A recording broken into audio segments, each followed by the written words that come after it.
Hello everyone, welcome to my channel Shilpa's daily life. আমার এই নতুন ব্লগে তোমাদেরকে জানাই অনেক অনেক ওয়েলকাম আর অনেক অনেক ভালোবাসা।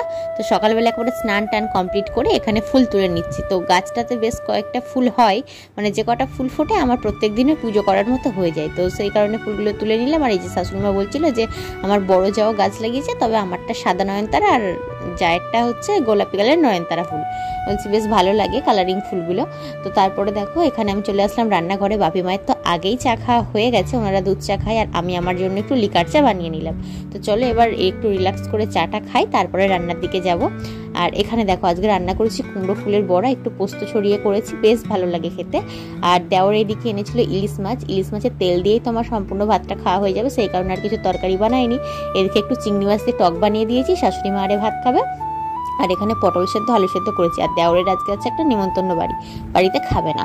তো তারপরে দেখো আমি তো রান্নাবান্না কমপ্লিট করে তারপরে টিফিন করতে বসি। তো সেই রকমভাবে রান্নাবান্না কমপ্লিট করে এখানে আমি খেয়ে নিচ্ছি, মুড়িটা খেয়ে নিচ্ছি। আর চলো আর বিকেলবেলা দেখো এখানে ডিম সেদ্ধটা খাচ্ছি, যেহেতু মাছটা ছিল তো সেই বেলা ডিম সেদ্ধ খাওয়া হয়নি, এখন ভাবলাম ডিম সেদ্ধটা খেয়ে নিই।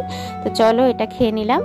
আর এই দিকে দেখো অনেক মানে কাজ পড়ে আছে, চেয়ারে অনেক জামাকাপড় পড়ে রয়েছে, এগুলো ভাঁজ করতে হবে। আর আমার টেবিলের অবস্থাটা তো ভীষণই খারাপ।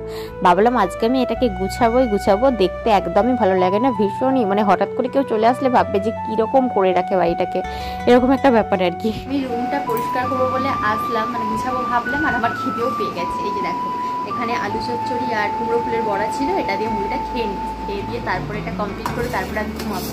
তা না হলে সকালবেলা না মানে প্রত্যেকদিন যখন দেখি এরকম বাজে হয়ে আছে আমার নিজেরই ভালো লাগে না।